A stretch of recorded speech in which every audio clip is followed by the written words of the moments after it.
Good morning বন্ধুরা। এই যে এখন চলে এসেছি রেল স্টেশন মাঠে।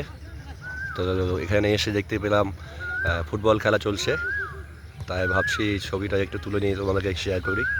তোমরা দেখো কেমন লাগছে, অবশ্যই কমেন্টে জানাবে।